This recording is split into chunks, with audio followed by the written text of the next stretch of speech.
So for the Faraday's law, it is like on the left side we have the line integral, and on the right side it is the time derivative to the magnetic flux, and take the minus sign. So here, if you look at this figure, so we can see the green cross means the the magnetic field is pointing into the page.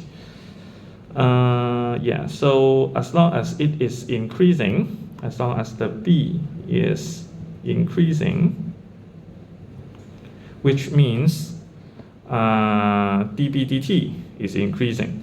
Now the area doesn't change. We assume the loop is the red one and counterclockwise. So dB dt is a positive value, and so as d phi b dt is a positive value. In this case, you can use the right hand rule, use your thumb, follow this direction because it is increasing. So your thumb is pointing into the page. Your thumb is pointing into the page. So your forefinger will be clockwise.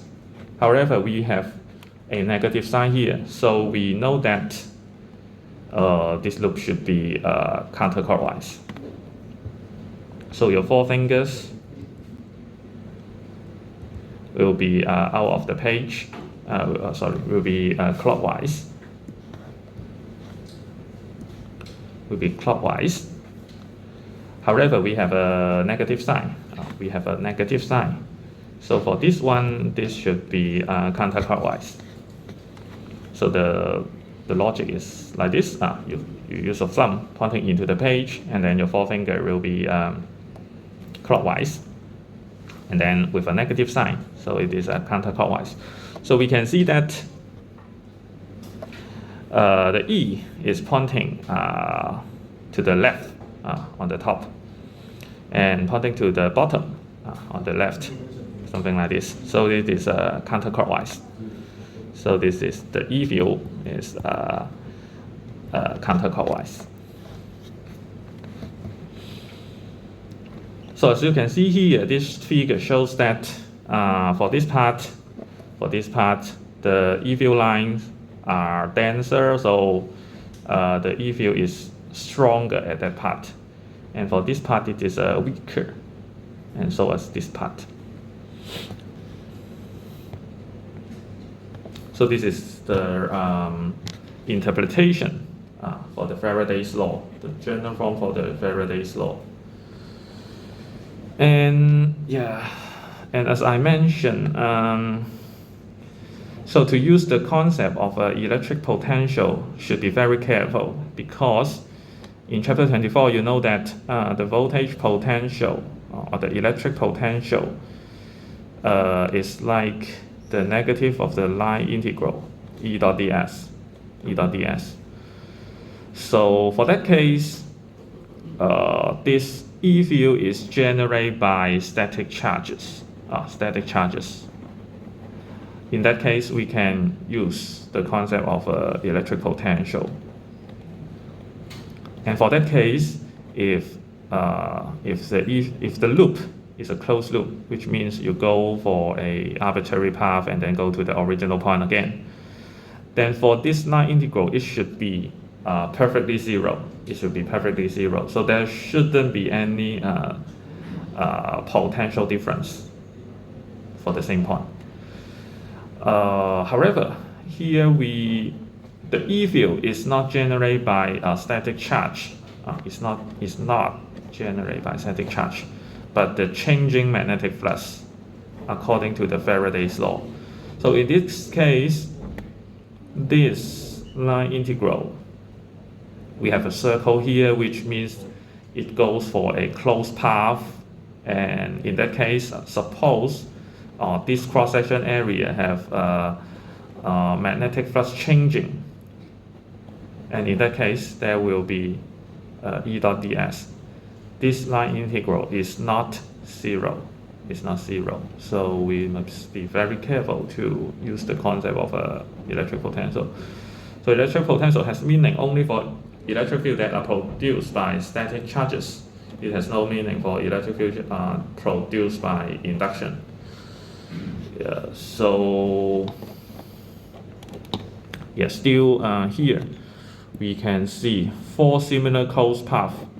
You can see this figure. I have already talked about ABC. So let's consider part D.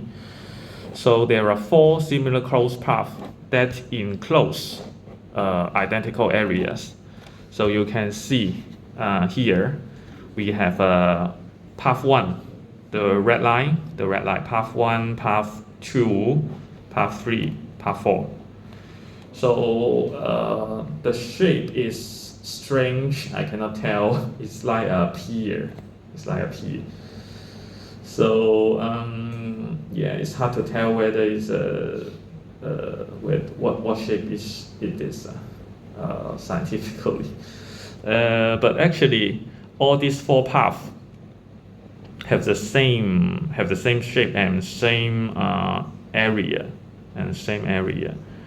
Although their orientation are different. The path 1 is like this, path 2 is like this, path 3 is like that. However, they should have a same area, and in that case, it tells you that equal EMF are induced around path 1 and 2, because you can see here we assume the magnetic field here are uniform inside the yellow region. The magnetic field is uniform and is varying in a constant speed. It's or a constant rate of change. So in this case, when you consider this one should be minus d phi b dt. When you consider this one, phi b is another surface integral. It's like minus d dt integration of a b dot dA, something like this. So for this surface integral over this area and this area should be the same, because we already assume that B is uniform and the rate of change is also uniform. So this one, we only consider the area, but we already know that the area for path 1 and path 2 are actually the same. So in this case, we can see that E dot ds for path 1 should be equal to E dot ds for path 2, as much as these two areas and the rate of change of the B field are uniform over the yellow region. And of course, when you consider this line integral, it is like for this path you have ds, so you need to consider the E may be pointing to this direction. The E may be pointing to this E pointing to this direction. So you calculate E dot ds for this point, and maybe for this point ds points to this side and E maybe points to this side. So you need to consider all the E dot ds over this path, and then you add all of them together, which is the line integral for this path. And similarly, you can do the same thing, maybe for this point, ds point to this side, and then E is pointing to this side, because you can see the E field line are the concentric circle. The concentric circle here with the blue line denoted as blue line. So the direction will be the tangent to the circle at that point.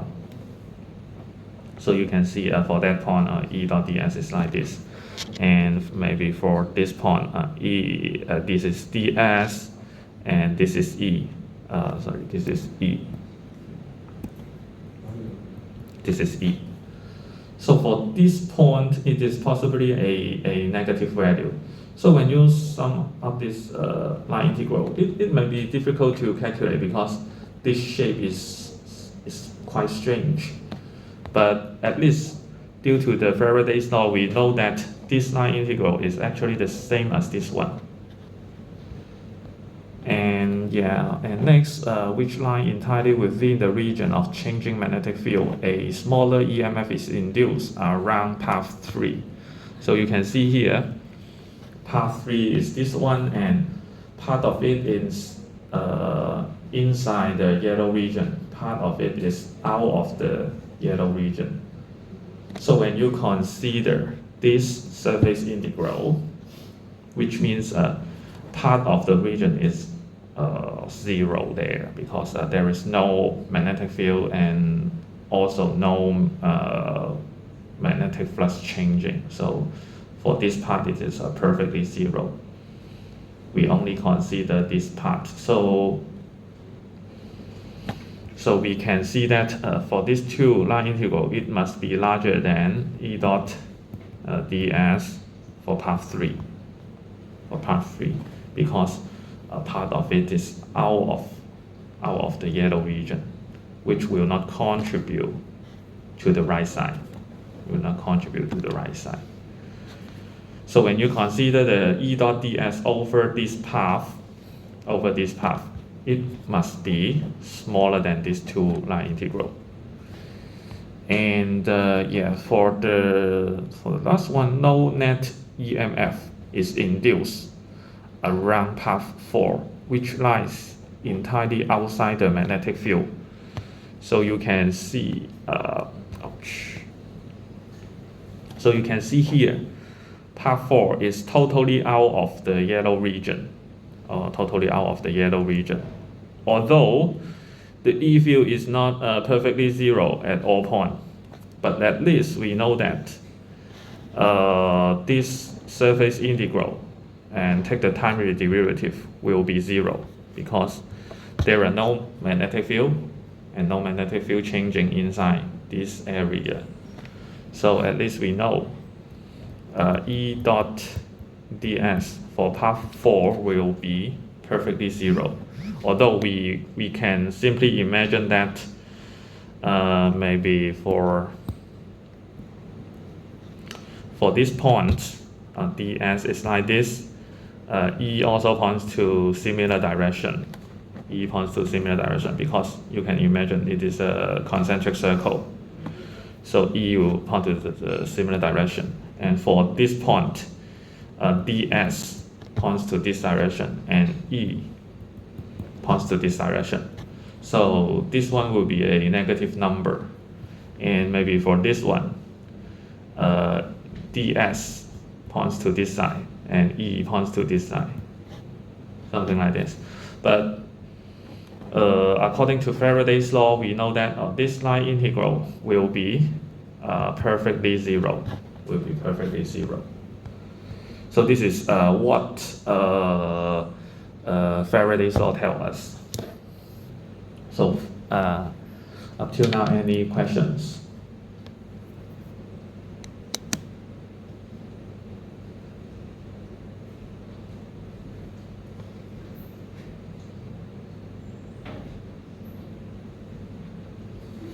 Okay, so let's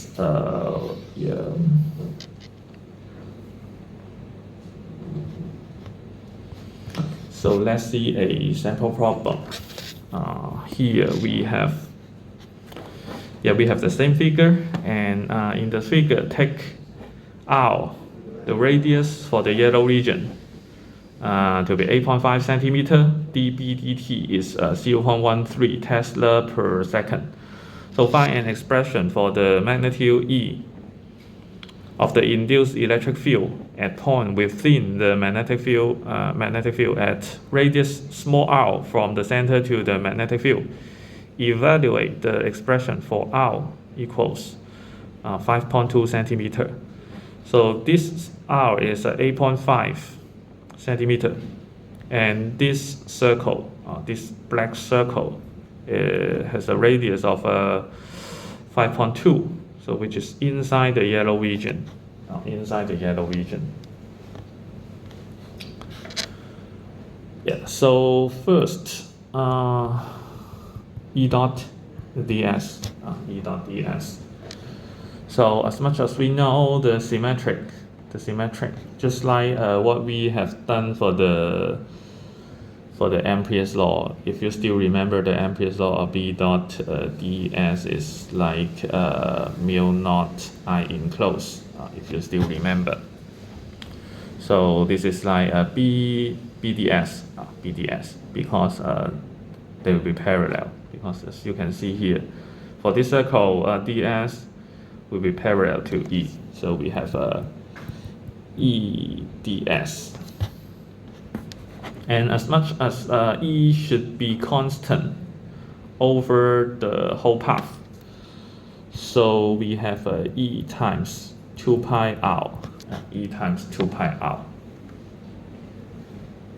So it's just like integrating a constant over the circle.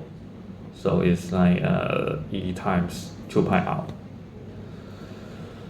Okay, so next we consider the phi b, which is the magnetic flux. So magnetic flux, as we know, the magnetic field is uniform over the whole region, and the rate of change is a constant. So we can see phi b is dA. Originally, it should be a surface integral. It should be a surface integral like phi b equals b dot dA, something like this. This is the general definition, but as we know, b is a parallel to dA, and so it's like a b dA, and then b is uniform, so it's nothing but a BA. Okay, so for the A, we consider is only the middle region. We only consider this region because this is the path. This is the circular path for the Faradays law. So we only consider this region. So in this case, B times pi r squared. So this is the area.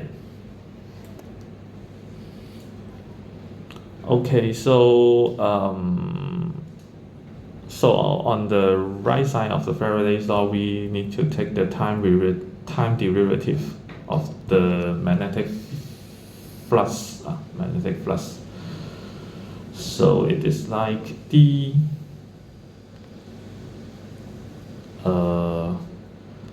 BA dt, and A is a constant, so it is like dB dt, because A is constant to time. So this is a pi r square dB dt. dB dt is this one, so it is a 0.13.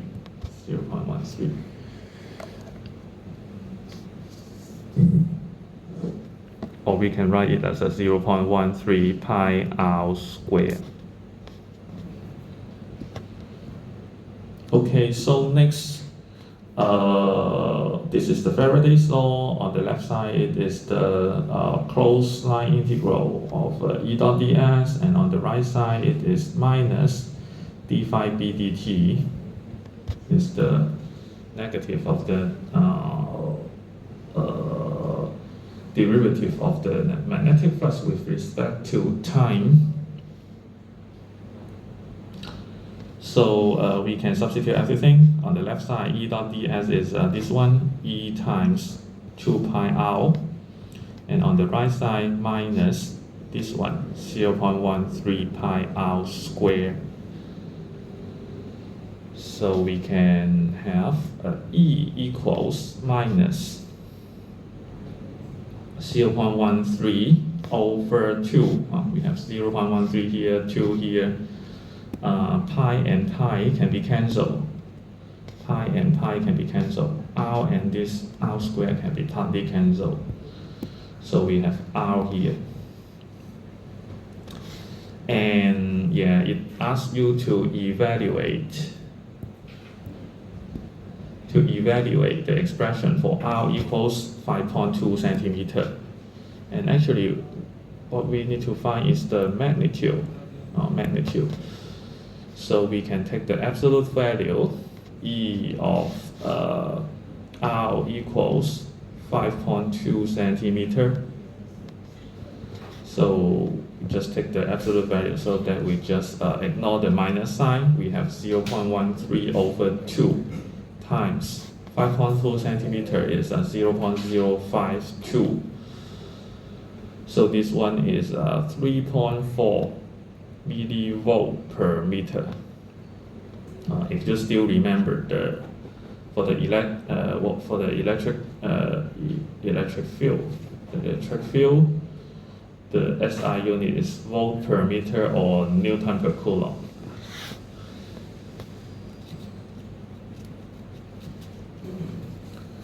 So now we consider the electric field inside this yellow region. As much as R, small r is smaller than capital R, then you can use this expression to find the E field at every point. Okay, so for the part B, find an expression for the magnitude, blah blah blah, and evaluate the expression for R equals 12.5 centimeter. So outside the magnetic field. So here we have capital R to be 8.5 centimeter. And yeah, small r is somehow here. Maybe for this case, r is 12.5 centimeter. So now we should consider a circular path like this. It's not so circular, but never mind. Maybe I can use that. I'm not sure.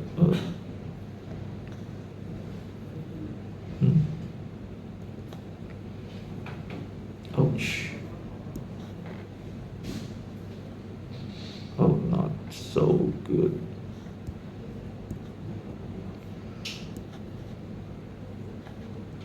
Okay, just imagine like this. Yeah. So assume it is a circle. So now we consider d phi b dt. And it is actually phi b is BA dt, and likewise A is constant to time, so it is like A times dB dt.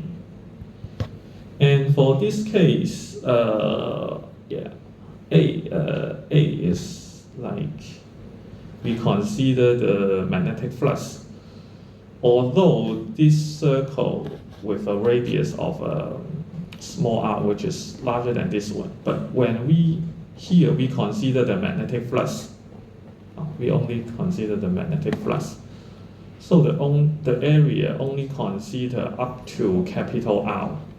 Only consider the area up to capital R, not the small r. So in this case, A should be pi capital R square, not pi small r square. And we have dB dt, which is 0.13. It can be written as 0.13 pi capital R square. So need to take cautious to this area. Okay, so next, similarly, E dot ds is the same. So we just simply apply the Faradays law like this. which is the line integral, the closed line integral of E dot ds equals minus d phi b dt, d phi b dt. So on the left side, similarly, we have E times 2 pi small r. Here we have small r because this is the line integral. What we consider is the line integral over this path,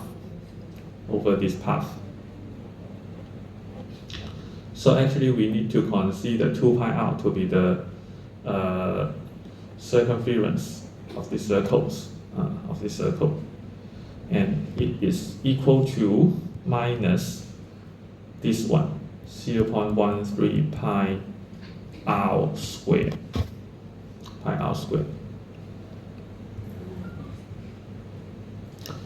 So yeah, we can cancel pi on both sides. So we have E to be 0.13 minus 0.13 over 2 multiplied by capital R squared over small r, like this. So finally, we need to evaluate it at R equals 12.5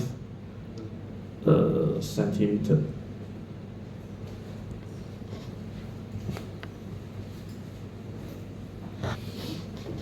So likewise, we just ignore the minus sign. So we have a 0.13 over 2 times capital R is 8.5 centimeters, which is a 0.085 over small r 12.5 centimeters, 0.125.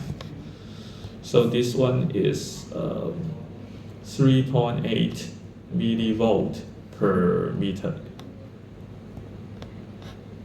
So this M and this M are different.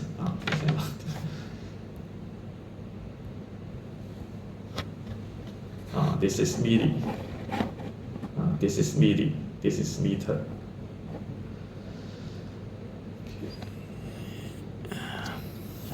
Any questions?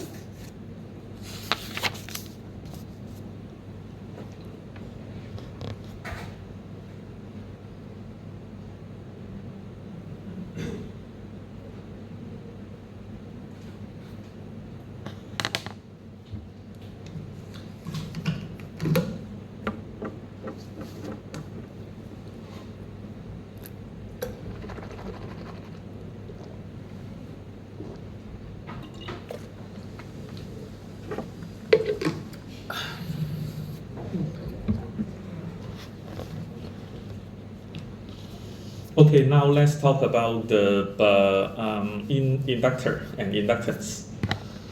So in chapter 25, we learn the capacitor.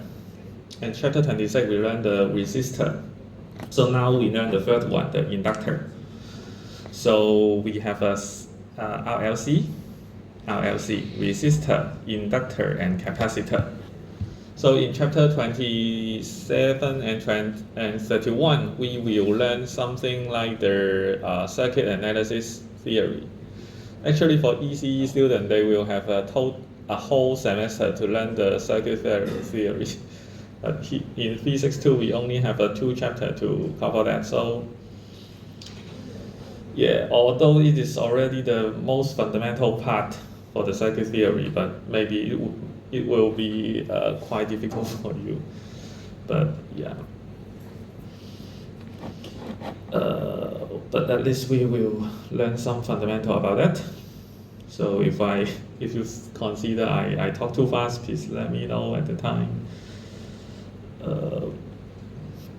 So an inductor is a device. Inductor is a device that can be used to produce a known magnetic field. In a specific region. So resistor is most easiest one. It only follows the Ohm's law. V equals IR.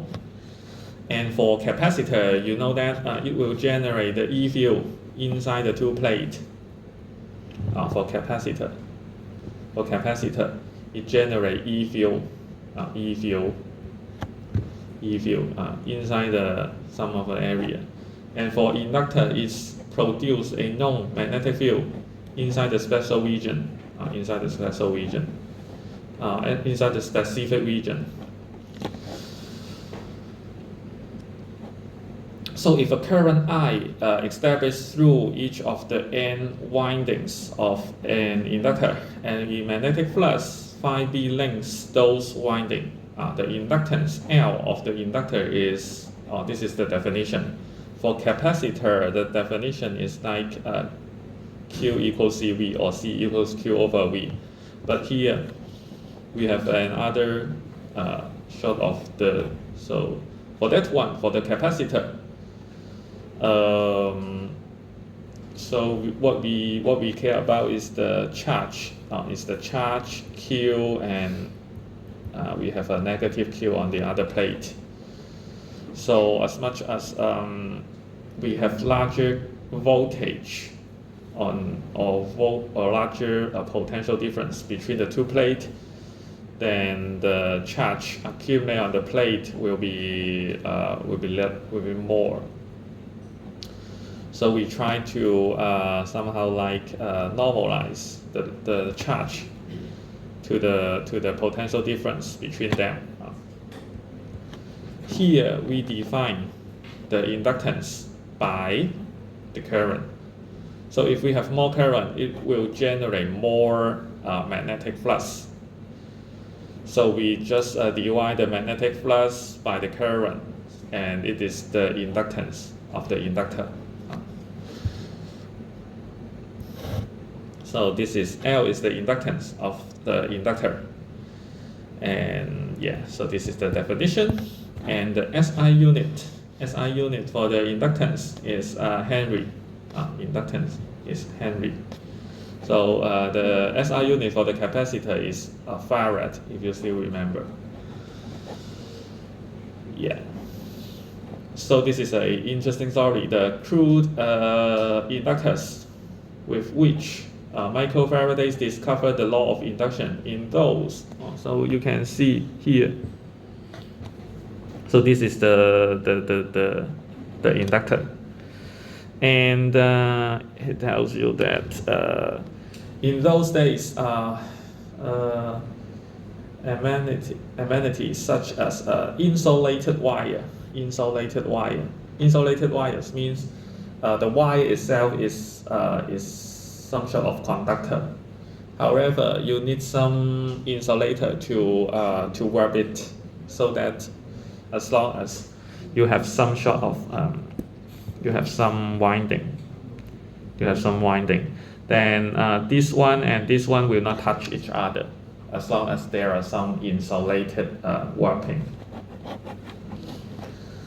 So such as insulated wire were not commercially available. Now, of course, you can buy, for example, this. So this wire has insulated coating, and yeah, so it is said that Faraday's insulated wire, by wrapping them with strip cut from one of his wife's petticoats. So yeah, so it's a interesting story. Cut some of the strip from his wife's coat, and then try to wrap it with his own hand to form this kind of inductor.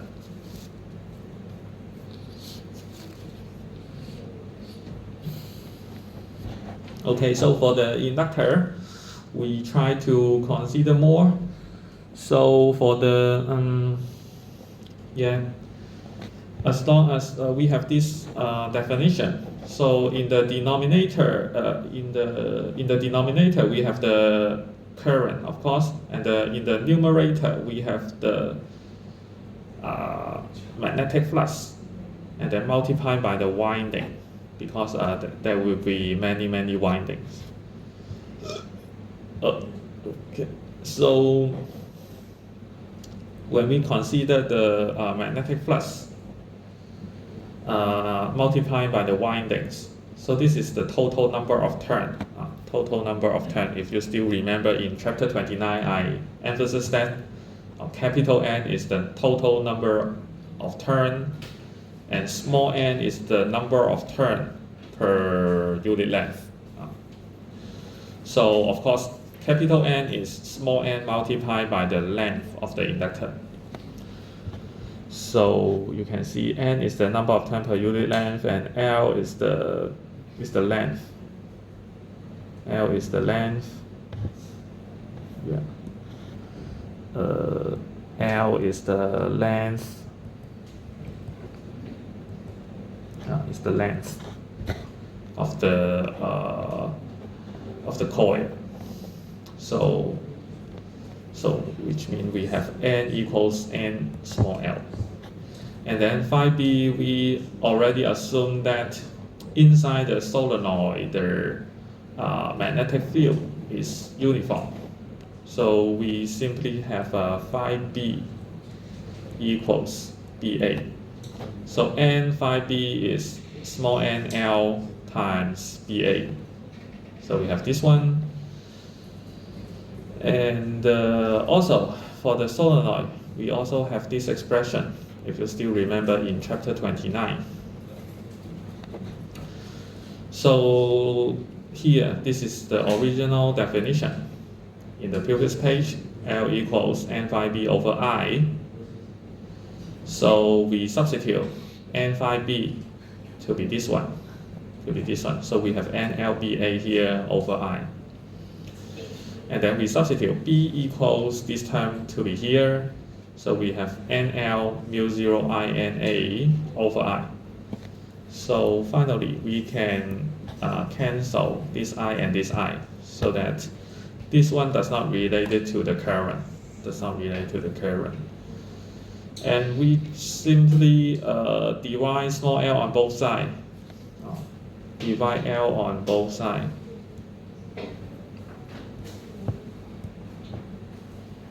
Divide L on both sides, so that we have a L, capital L over small l, and L can be cancelled. So on the right side, we only have mu 0 times N squared times A, which means on the left side, capital L over small l is the inductance per unit length. Inductance per unit length is this one. And near the middle of a long solenoid, and then on the right side, mu 0 is the permeability constant. It's of course a constant. And then N squared is the number of turns per unit length. So this value is proportional to the square of small n, and also proportional to the area. So as much as we want this one to be larger, we need a larger area or a denser number of turns per unit length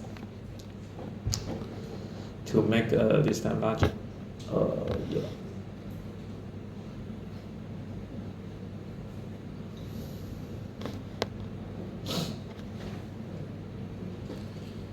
So here we talk about the self-inductance, self-induction.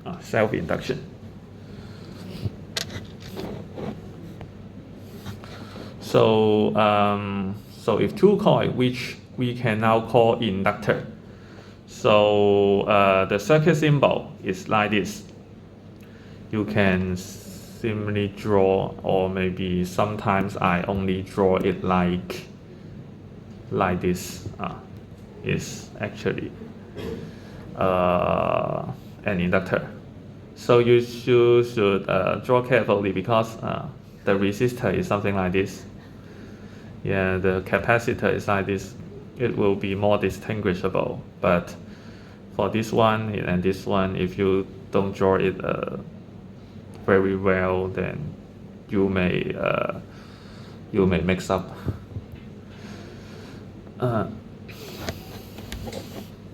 So here, we have a simple circuit, and we have a battery here. We have an inductor. We also have a resistor. But actually this is a tunable resistor, which means we have a tip point here. We have a tip point here which can be sliding over the resistor. So if this tip point is at here, which means the current will only go through here, and then go down, which will not go through that part. So the resistance will be smaller. Or if the tip point goes to here instead, then the current will go through the whole resistor and then go to here. So the resistance will be larger. Or if this tip point directly go to here, then the current will directly go through here, which will ignore most of the resistance. So in this case, we will call this one a tunable resistor. Tunable resistor. Yeah.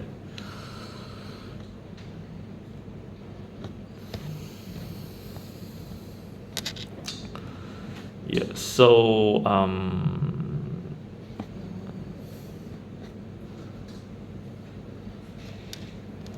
maybe we have a 15 minutes break first.